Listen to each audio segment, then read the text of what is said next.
So, Josh, Ryokan or Japanese drink?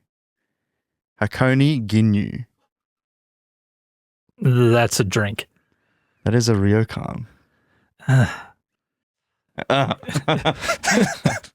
Sake in hand, we'll mispronounce stuff because we're two gaijins and words are tough. Welcome back to Sake This, everyone. My name is Josh. I'm here with my co-host Justin. How you going, Justin? Good, and I am here. How are you, here. Josh? I'm going pretty well. Just unpacked a new TV, so I'm pretty keen on getting that sorted tonight. Probably watch a bit of stuff about Japan. Yeah, I helped you move it, so you better watch something to do with this podcast. It's the only reason we're recording tonight, was just to get that TV unpacked. We're also going to unpack a few other things, including some Japanese news articles, some trivia tonight, and we're also going to look at some reviews. So I guess I'm ready. If you're ready, let's get into some news. Yeah, cool.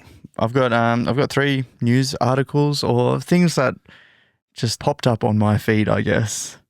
So the first one is student rescued from Mount Fuji goes back for smartphone, needs second rescue. Why do we keep getting these stories? This is one I'm like, I looked at, I'm like, have we done this before? But then I'm like, I don't think we've done this before. No, we had a story early on about a couple, or maybe it was one individual that got really, really cold on Mount Fuji and then refused to rescue themselves because they were cold. Yeah. But that one, I don't think so. Yeah. So this one, wild. So it was a 4-day difference. So obviously they got rescued once. They got I'll just read the short brief of what my summary of the article. The 27-year-old university student in Japan, I think he was from China, but he's living in Japan, living in Tokyo, had to be rescued from Mount Fuji twice in 4 days after returning to the mountain to retrieve his lost smartphone. The Tokyo-based student was first airlifted on April 22nd after losing his crampons, which are I think it's called crampons. They're like the shoes. Yep. With all the spikes and stuff, and become stuck in snowy conditions. On April 26th, rescuers were called again when he collapsed near the 8th station, reportedly suffering from altitude sickness while descending alone. The incident occurred outside Mount Fuji's official climbing season, which runs from July to September. So he's properly cooked it. Ugh. But it's funny to get rescued and then go back up to retrieve your phone and need to get rescued again.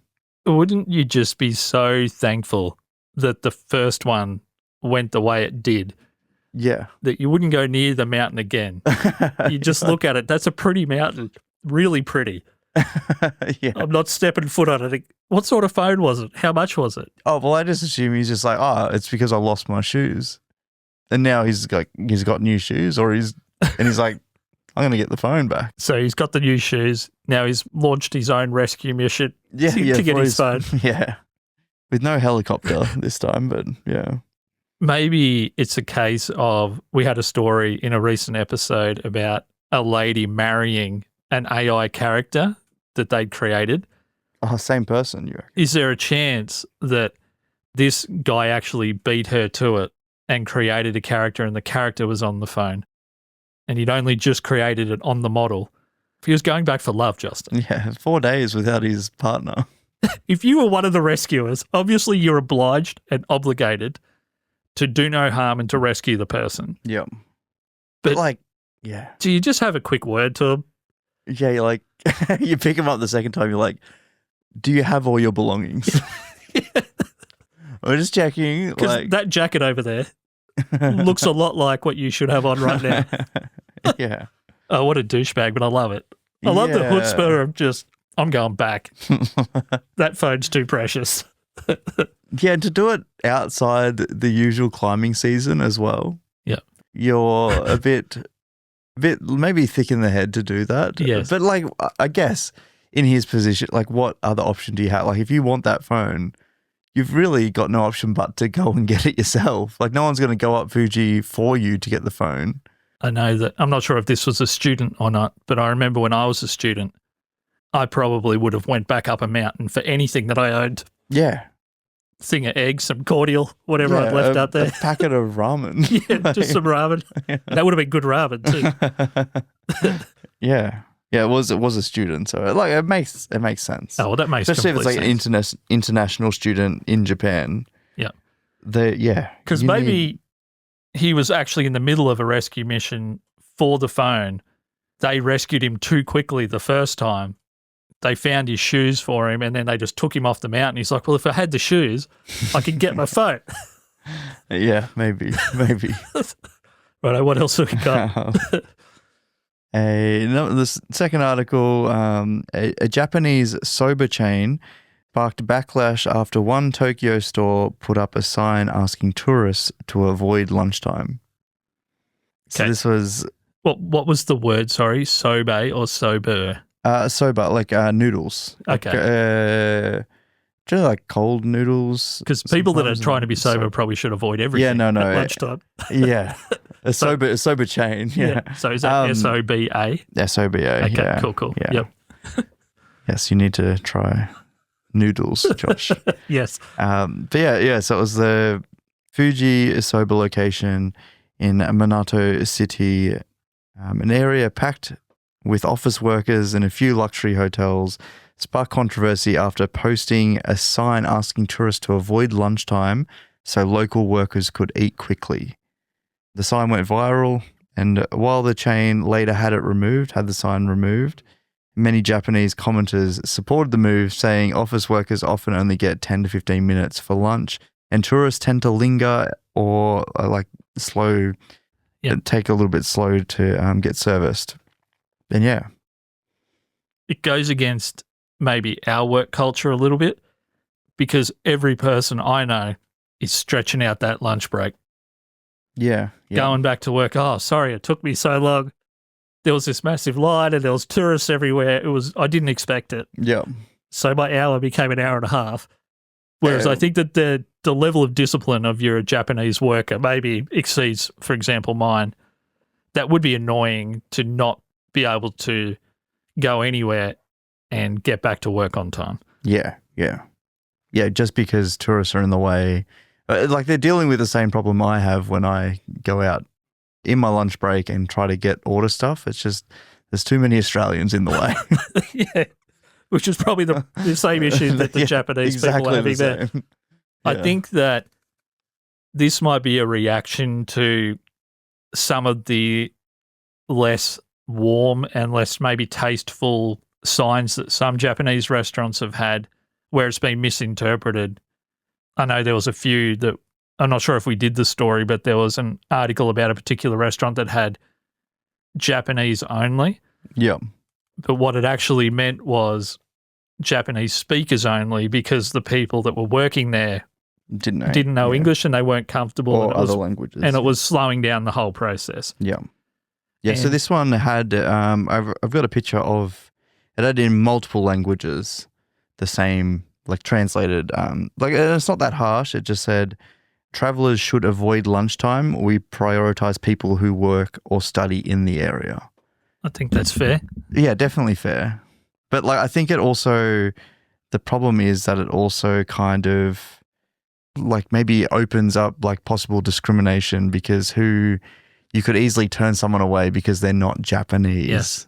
And therefore, that opens up a bit of a weird area of oh no, we're not serving you at lunchtime. Yeah. And then, but they're just someone from the area. That's absolutely true. And I guess the other thing, maybe not quite as serious as that, is if you're going to Japan and you're wanting the most authentic experience, you probably don't want to be just shuffled in with just a bunch of tourists at a certain time of the day, where you could do that anywhere. Yeah. If you want to interact with, or even just be around the buzz of Japanese workers and locals coming in and living their life. Yeah. And you're getting sequestered off to 2 p.m. or something. Yeah, 100%. You're just going to be with a bunch of annoying tourists and only tourists. Yeah, the amount of people that will go to the Japanese subway just to experience the rush Yeah. of it. Like even if they don't need those trains to travel somewhere, they're going to be there just to even just watch it. Like everyone's getting pushed on the trains and whatnot. Yeah. So yeah, same thing. Like you're going to want to be embraced in the culture and not shunned away because you're not working currently. Because I think the only thing that tourists as a group, they tend to be disliked by locals, but not as much as they're disliked by other tourists. I know that's how I feel. Yeah, kind of. Like the tourists are the worst. Yeah. But like I completely agree. I support their movement. But the problem is that if enough people agree, other business owners start agreeing. Yes. And then tourists just have nowhere to go for lunch. Yeah. Except McDonald's or, something like that. It's like, the more widespread that type of behavior is accepted, yes, the worse experience it is for everyone else. And then like the workers fucking love it. Yeah. Everyone else is like, suddenly lunchtime is 8 a.m. to 8 p.m. Yeah, exactly. Yeah. I've got the third one, which is just like an interesting one and more nostalgic for me, maybe. I'm not sure how much of this you got in your childhood or adult life, but Japan has opened its first official Tamagotchi shop called Tamagotchi Factory in Harajuku. Are you aware of Tamagotchis? The little... Can I guess what it is? Yeah. And then you can tell me. I'm most likely going to be wrong here because I think I've got about 5 different things in my head. Right. Is a Tamagotchi the little keychain sized device where you've got to keep it alive? Yeah. That's a Tamagotchi? Yeah. Okay. Yeah, I remember. Huge in the late 90s, maybe? Yeah, I remember when it was big. I didn't really get into that because I think I was just too obsessed with 80s action movies at the time. And you would also be probably aged out of it just a touch. Yeah, it was. I remember that younger age, people were really into it. Yeah, my age was like, that was real hot at this stage. Real hot. Yeah, real hot. Like I had a Tamagotchi and it must be dead somewhere, but but it's just wild to me that it's now opened an official Tamagotchi. Like it's way past its prime. I didn't even know they were still around at all. And now it's really hitting the nostalgia factor of like, we're bringing it back. We're going to open a shop for it. It's in the prime area for it, like in Harajuku. You'll be able to correct me here, but I think I sent you just a picture of one of the main anime creators in Japan saying, I produce firstly for the local market and for our culture, our being Japanese culture, and then if the world loves it, that's even better. Yeah. Is it that Tamagotchi never lost popularity or buzz in Japan itself, and it's not nostalgic for them? It's just the latest iteration of them just being into it the whole time? Or do you think that this is a true comeback of the Tamagotchi even in Japan? I think it's been a comeback within the last maybe 5 years, 10 years maybe. But it definitely suits that style of, Harajuku, like that whole area. It's like there's a lot of nostalgic type stuff packed in there. Okay. Even if it's not necessarily... Is that where all those very bright colors, retro camera shops are and retro electronic shops? Yeah, there are some there. Yeah. There are some there for sure, but it's more that does like suit the vibe of that because Takashita Street. Have you heard of? I believe it's Takashita Street. Takashita. Yeah. That's good. Even if it's Takashita, I like Takashita. It could be that, but it is. There's a certain fashion almost associated with the street. Okay, sure. And the space is very vibrant with colors. People dress up a certain way there. It's very fun. When you go to Japan, you will go there. There's just not. There's not an option. Everyone goes there. Yeah, you go there. It's a rite of passage sort of street. Yeah, you need a photo. 1996, the Tamagotchi. The first handheld Tamagotchi apparently was created or at least brought to market in 96. Right. Yeah, so exactly. And now they've got an official shop. So essentially 30 years. Yeah. Wow. Yeah, don't say that. But do you know people that, because there is a girl that I work with currently who has a Tamagotchi that she's currently looking after and keeping alive and checks on and whatever. Yeah. Yeah, they're what we call nerds. Did you think that... at the time everyone cared so much about them, then all of a sudden it kind of was a bit less cool, then everyone stopped caring about them. Yeah, it was quickly disbanded. Like, Probably good that it didn't translate directly to parenting. yeah. Yes, 100%. Yeah, the battery's a little worn out. Moving on. So I've got some more detail about the store. It's like, Sure. so what I've gathered is it's designed as a immersive experience rather than a normal store. It features themed staff, factory style decor, exclusive merch, and limited anniversary items. Fans can also create custom souvenirs by filling Tamagotchi shaped bottles with minifigures, and characters' appearances are planned to celebrate in the opening. Okay. So yeah, it's all very, it's just a Tamagotchi themed shop. Like you can buy Tamagotchis there and stuff, but yeah, it's very. So did Tamagotchi ever have, I realise it's not Hello Kitty, but did it ever have That fits in that the realm.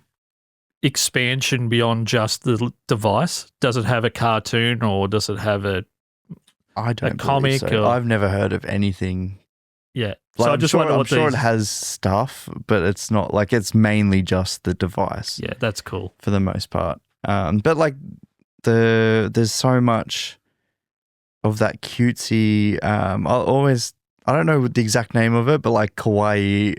Yep. Like little dolls. Everyone's like, the what is it, Labubu? Yes, yeah. That type of stuff is coming back so much more. Little dolls and almost like stuffed animals on keychains and stuff. So it kind of makes sense that a Tamagotchi fits in that realm, and they're all very colourful. Okay. Yeah. I was watching my niece watch this show that had a lot of Japanese influence over the weekend. And sorry, my great niece, so she's only 5.5. And this show was so bombastic and so crazy, but it was drawn in a very anime sort of style, but it was for kids. I can't imagine Tamagotchi as a show working for someone that age now.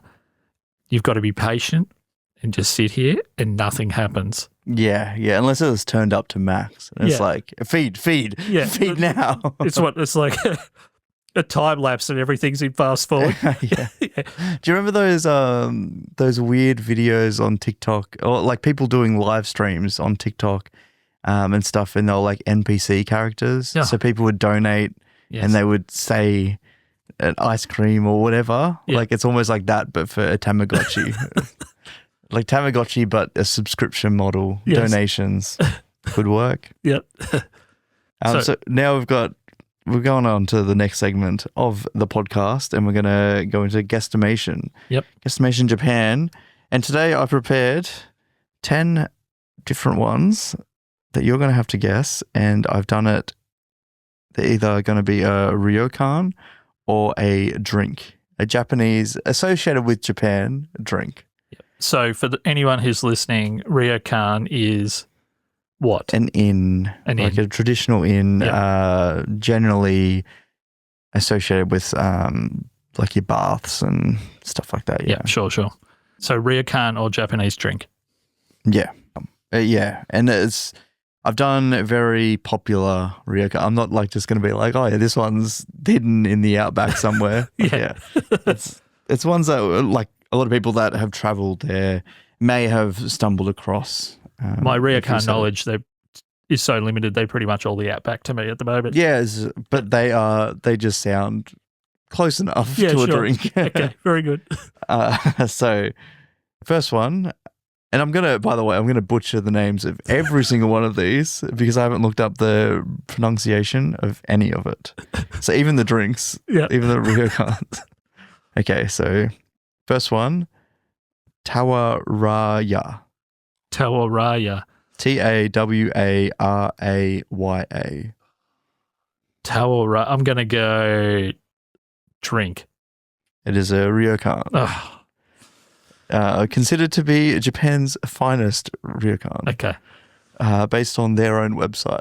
I did promise a lack of knowledge, and we also promised a lack of pronunciation in the intro. So we're good. And here. So please don't correct me on the pronunciation at all. Tawaraya. Second one, Asaba. Asaba. Asaba. Asaba. It's got to be a drink. There's a Ryokan. Ah, a Saba. A Saba is That sounds like an exquisite drink. It does. It does. Ah, The third one, Hojicha. Hojicha. Hojicha. I'm just going to keep saying drink. It's got to be a drink. It is a drink. Yeah. It is a drink, and I'm surprised you don't know that one. But I Hojicha. kind of assumed you wouldn't as well. Yes. It is my favorite drink at the moment because I'm a performative male. Okay. Can you explain what it is? Do you know matcha? Yeah, I know what matcha is. Okay, I should have known, yes. So it's Okay. roasted matcha. Right. So Hojicha. Hojicha. A lot of places that sell matcha drinks, good establishments, not McDonald's, or as they like to call it, matcha. Matcha, yeah. They will have Hojicha, and to me, it just tastes superior to matcha. But Okay, yeah. I'm going to have to try one. Yes, you do have to try. I have some at home, actually. The next one, Hiragiya. Hiragiya. Hiragiya. Hiragiya. That is a Ryokan. That is a Ryokan Nice. in Kyoto. Fifth, Amazaki. Amazaki. Amazaki. Amazake. Now I'm starting to think of Mazakine from the show Lucifer, so thanks for that. She was always drinking. So I'm going to go drink again. It is a drink. Can I guess what sort? Yes. I'm just going straight down this Lucifer Mazakine route because the pronunciation is similar. I'm going to say it's some kind of Japanese whiskey.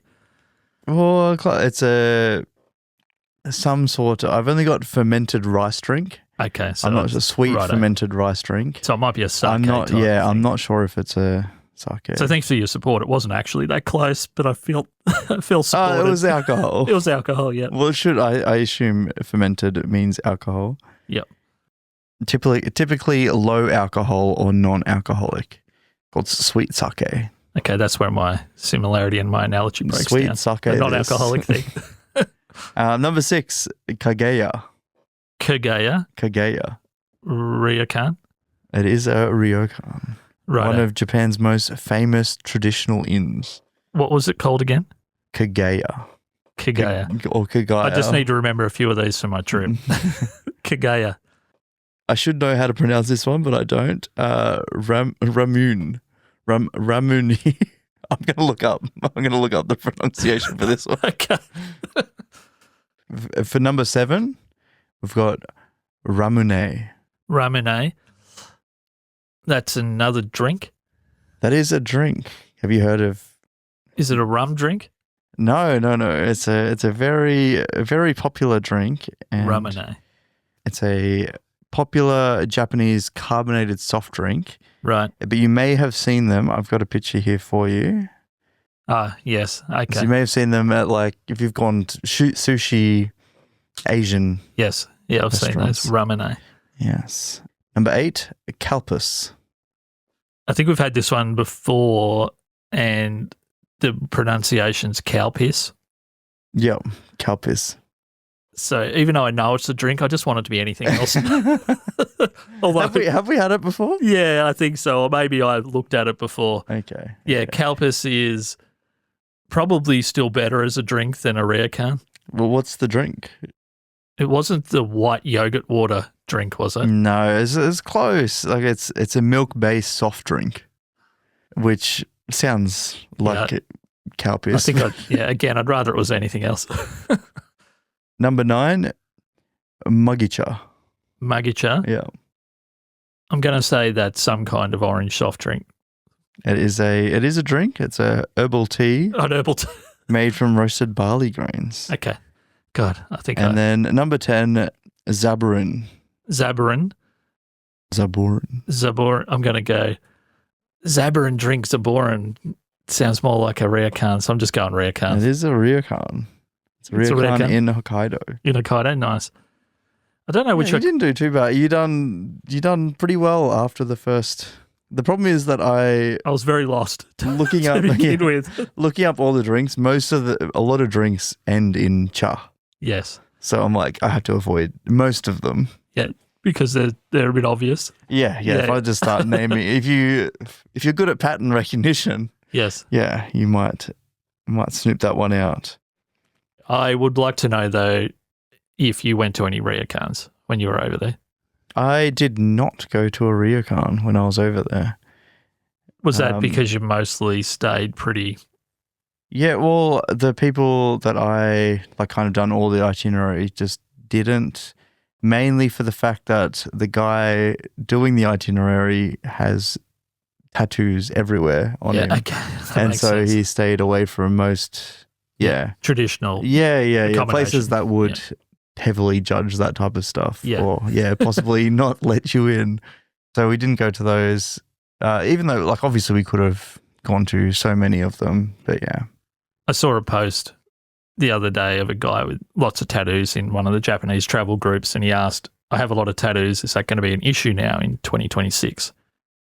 And a few people in the comments, it's not so much an issue now, and people don't judge people like that. And then there was just a flood of hundreds of comments saying it's still an issue. Yeah, so it's really hard to get a feel on it because the local people, well, at least what they appear to be is locals. They're saying, yes, it's still an issue. And the other people are people have tattoos as well that have traveled there and not had a problem. Yeah. It's a hard thing because if you possibly give, unfortunately, there is a case of a lot, Japan, face a lot of xenophobia. Yes. If you give locals a reason to potentially turn you away, like a tattoo, if they are that way, they're going to turn you away. That's just how it is. So yeah, that's part of it, and that's why, because obviously you're not part of the Yakuza if you're a white person, especially white females. It's no, go. Why are you denied from a tattoo? But unless they're chasing a very pale, slightly asthmatic former guitar player. Yeah. I'm not sure how that fits into organised crime, but I don't think I could have all the tattoos. They're not going to care about me. Yeah, just that's for the sound. Yeah. The sound stuff. Yeah. Yeah, they need a podcast studio set up. Well, I'm going to go into some reviews now. Sure. We're going to do we've got, by the way, do we call it roasting reviews? Is that we have roasted some reviewers in the past, so yeah, let's call it that. Roasting reviews. Because I was talking about Harajuku, I kind of I looked into where the Tamagotchi shop was, and I noticed a lot of other businesses around there that had they fit certain niches. Yep. So the first one that interested me was I seen the Harry Potter shop, which I was like, oh, there's going to be reviews on this shortly. And there was a lot of, it was very popular, it was 4.5 stars. It was actually pretty well rated. The few 1-star reviews on there, they weren't that great. They were just people saying that the staff wasn't nice. And I feel like that's most the businesses you could look up anywhere in the world. There's going to be reviews saying that. So the one shitty customer meets the one crappy staff member. Yeah. Yeah. So for the first review I've got is a 2-star review and said, I tried the butterbeer and it was just as I expected. A sweet carbonated drink with a buttery flavor. I'll never have it again. Thumbs down. So the product was exactly how I expected it to be. 2 stars. It's that's your error. That's the most confusing review I've ever read. Yeah, it sounds very positive at the start until the last sentence. I'll never have it again. Thumbs down. I can't think of any other form of butter either that they might have thought it was. No, it's just, it's from Harry Potter. It's just supposed to be almost a beer with butter. They weren't going to throw some peanut butter in there or some other kind of thing because it's a themed drink. Yeah. But you're paying more money because it's a niche thing. Yes. I don't know. And there was quite a lot of reviews of people saying it's even if you're not a fan of Harry Potter, this is still a good place to go to. It's still fun. If you're there with someone that is a Harry Potter fan, you're going to have fun in this establishment still. So yeah. As long as you're not against it being what it promises to be. Yeah, yeah. Because then you're If- going to hate it. Yeah, if you go there expecting it to be a Harry Potter shop and you don't like Harry Potter shops. What's with all the wizard stuff? What's- That's great. I just love how straight it was, though. It was just as I expected. A sweet carbonated drink with a buttery flavour. Like, yeah. Jesus Christ. Yeah, I tried peanut butter. Tasted like peanuts and butter. Yeah, God. 0 stars. We flew to Japan and we got to Japan. It was unacceptable. So we had another review also for Harry Potter here. This is a 5-star review. So that's, well, who knows if it's more positive or not. Super fun to explore. Got some butterbeer and indulged in nostalgia. Some very cool things to see and buy. Of course, they're milking it, but if you're a HP fan, this is a must stop. Play around with the wands. Jesus, okay. Play around with the wands, get your custom cloak embroidered, or just walk around and play. Good 30 mins here, easy. How quick are they embroidering? That's a Pretty lot to quick. jam into a 30 min. Efficient. Is this beer alcoholic? I am unsure. I don't think it is. Ah, But it very much could be. because I'm just Yeah, thinking why maybe not? he had a heap of it and just thought he was there for 30 minutes. Oh, but I assume he was there for 30 minutes playing around with the wands. It sounds like it. Or just walking around and playing. Give me enough butterbeers, I won't need 30 minutes. So. I just that's a really positive but helpful review. Yeah. Yeah, well, and that's most of the reviews were just that. Go have some butterbeer, just enjoy yourself. I like how this person, as opposed to our first reviewer, was happy that it ticked the boxes of exactly what it was meant to be. Yeah. I do love that he's like, get some butterbeer and indulge in nostalgia Yes. as if he's had butterbeer before, because this is just off a show. And as though a he's movie. grown out of Harry Potter. Sure, buddy. No, but like you've watched it. It's not nostalgic to taste it because you don't maybe know what the taste is. Yes, correct. You've just seen it. It's not. Maybe that was a playing with his I wand part. don't- Oh, well, that was a really good one. That's one of the more positive 5-star reviews we've had. The next one was I found a One Piece store in Harajuku. And yeah, I might get you to read this one because it's better to read first. This is your first time viewing it. Is this from Stanley? Yep. Stanley gave the One Piece store in Harajuku a 5-star review. And Stanley said, I show up with my kids. They'll love it. It has spacious place. Gear 5 Luffy chopper figurine on the entrance. You're allowed to take pictures but cannot take video. I come during Elbaf Saga. If you spend more than 5,000 yen, can apply for tax refund on B1. I love that the review ends with just tax information. Like you can save Yeah. on your taxes. In case you're wondering, you can write this off. Just such a funny thing to include in a review on a store. It's like, hey, you can get your tax back on Yeah. this. Maybe this review is actually from an accounting site and other accountants have rated Stanley's review 5 stars. That's super handy, Stan. Good job. It has spacious place. That I like. But it's also written like a poem. Like the spacing of this review, it's I show up with my kids. Next line. Yeah. They'll love it. 2 lines. It has spacious place. Next line. Gear 5 Luffy and Chopper figurine on the next line entrance. Do you think that Stanley might have had a few too many butterbeers before he went there? Yeah, well, they are next door. Saw so- the word Harajuku, thought, I've just got to rock out a haiku here in my review. Yeah.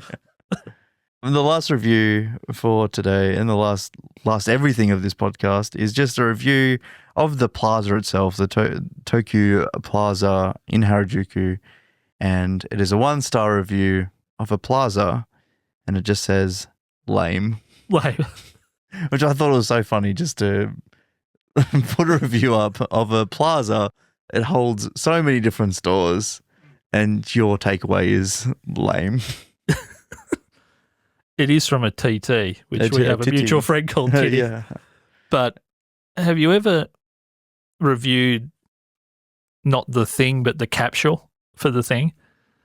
It would be similar to people that review a beach and they don't talk about the experience and the time and the cleanliness and the safety of all those things, Mm. but they review the lack of Wi-Fi from the restaurant, Oh, that they couldn't quite pick it up from where they were situated in the park or whatever. Yeah. Or they refer to like having a bad time. They don't understand why they've had a bad time. It's like, yeah, the beach was good, but my uncle and auntie got in a fight.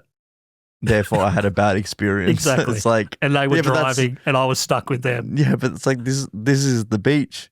Uncle and auntie were going to fight wherever you went. Exactly. And it's not lame. It's life. Yeah, it's it's literally a plaza. I think you need to give some context when you're reviewing the thing that a thing's in. If you had have said lame, the lines for the toilets were an hour. Yeah, but I wouldn't even say lame in that. Like, no, it's not the right word. Yeah, no. It's like he's just driven past it and gone. It isn't. Just going past and just going, who would go there? Like someone wanting to go in there. Maybe this person was looking at the Harry Potter person drinking the beer. Yes. And just thought the whole thing lame. Yeah. Great. Well, I don't know if I actually want to go to this place now. There's a few mixed reviews in there. So they're not mixed. They're mainly positive. Was just the one star that I picked up and had words on it. Yeah, so thanks, Titty, once again for the 1 star there. Thanks, Titty. Well, we've come to the end of another episode of Sake This. Thank you, Justin, for putting that one together. I'm not sure. I'm convinced that Harajuku is my kind of thing. You have to go. Like, but I do want to go there just to try the butterbeer so I can post on that. No, don't do it for the butterbeer. Do it for everything else. The nostalgia. Do it for the nostalgia. Have you watched Harry Potter? I have. Yeah. I've read it, watched it, listened You've read to it, but have you tasted it? I have. Yeah. You're going to go to Takeshita Street. There's just no question. It's just part of every itinerary for Japan. If you're still with us and you could do us a massive favor and just tell one person about the show, and if they say, I've already heard Sake This, please ask them, but have you tasted it? Because I want to know. And that'll probably do for today. That's right. Yeah, at least some of our listeners have. Yeah, at least some have. Okay. Well, thank you, Justin. Thanks, everyone, for listening. Make sure you give us a review on Apple Podcasts and Spotify if you can. That'll help us grow the show a little bit, and we really appreciate it. But yeah, thanks for listening. Share it with someone who might like it, and we'll see you soon. Bye-bye. I'll see you next time.